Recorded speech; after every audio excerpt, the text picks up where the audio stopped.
member for Mallee has the call. Mr Speaker, my question is to the Prime Minister. Will the Prime Minister please outline to the House how the Morrison government is taking action to keep Australians safe from threats such as Omicron COVID strain at home and abroad, and how the government is protecting Australians from faceless cowards online by holding social media giants to account for appalling online behaviour? The Prime Minister has the call. Thank you, Mr Speaker, and I thank the member for Mallee for her question. Our government, Mr Speaker, we have no more important responsibility than keeping Australians safe. And we face threats in the physical world, of course, Mr Speaker. Threats of the instability of the region in which we live, the defence actions that we must take, Mr Speaker, the threats of terrorism.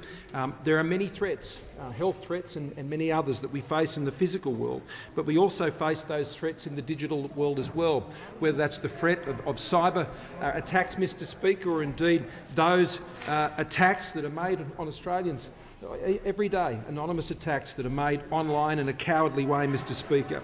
But in terms of health, we are responding, of course, to the most recent strain that has come, Mr Speaker, in relation to COVID, the Omicron strain. Now, we have had many of these variants, Mr Speaker, that have already come to Australia, and we've been able to address and deal with those. And in terms of Omicron, Mr Speaker, we are undertaking sensible, balanced and proportionate responses, working closely together with the states and territories. Tomorrow afternoon, evening, Mr Speaker, the Premiers, the Chief Ministers and I will be meeting together to update further and get the latest information on what is being brought forward on this most latest variant, Mr Speaker, that has been identified. We are listening, of course, to the best possible medical advice and evidence coming forward on this new strain, and the best encouragement, of course, that we can make to all Australians is 86.7% double-dose vaccinations, Mr Speaker. This is the strong protections that Australians have built up, and that continues to provide us with a strong preparedness to deal with these strains and these variants as they come.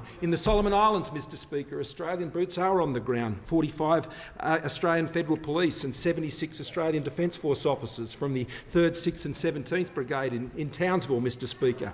They are there on the ground restoring calm.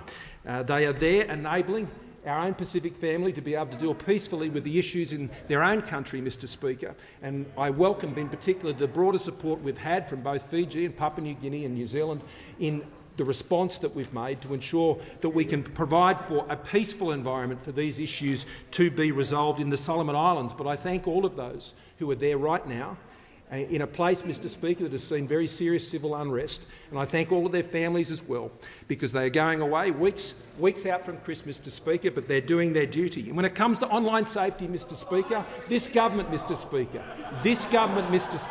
is taking action, as we always have throughout the course of this government, Mr Speaker, to take action against the digital companies and the social media companies to ensure that Australians can be safe online. And the legislation we're bringing forward, Mr Speaker, will unmask the trolls. They'll unmask the trolls, Mr Speaker, and they will also ensure that digital media companies are held to account, Mr Speaker, for what is being done to young people, particularly women and girls in this country. And I give the call to the member. Authorised by Anne Webster, The Nationals, Mildura.